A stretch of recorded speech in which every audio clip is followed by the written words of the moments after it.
పరిచర్య చాలా మారిపోయింది, కమర్షియల్ అయిపోయింది ఈరోజు. కొన్ని సంఘాల్లో సేవకుడు మనకి షేక్ హ్యాండ్ కూడా ఇవ్వడం, మార్చిపోతారేమోనని. ఒకవేళ ప్రజలకు భయపడి షేక్ హ్యాండ్ ఇచ్చారనుకోండి, వెంటనే ఎవరుంటారు చెప్పండి?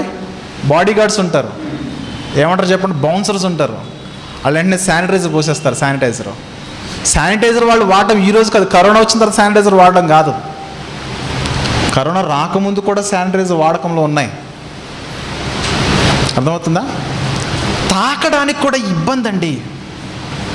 సేవకులైన వారు, సంఘంలోని పెద్దలుగా ఉన్నవారు సామాన్యులను తాకడానికి కూడా ఇబ్బంది పడిపోతున్న కాలంలో ఈరోజు సంఘం ఉన్నది. సంఘం ఈరోజు పరిచర్యలో లేదు, మినిస్ట్రీస్లో లేవు. ఈరోజు కమర్షియల్ అయిపోయింది. ఈరోజు గమనించగలుగుతున్నామా? ఒక సేవకుని దగ్గర మనం డైరెక్ట్గా కూర్చుంటే కింద నుంచి పైకి చూస్తాడు, నువ్వేంటారు నా పక్కన కూర్చునేది, నువ్వెంత నేనెంత. అర్థమవుతుందా? ఈక్వాలిటీ లేదు, సమానత్వం లేదు. మన సహవాసాలు ఎలా మారిపోతున్నాయి?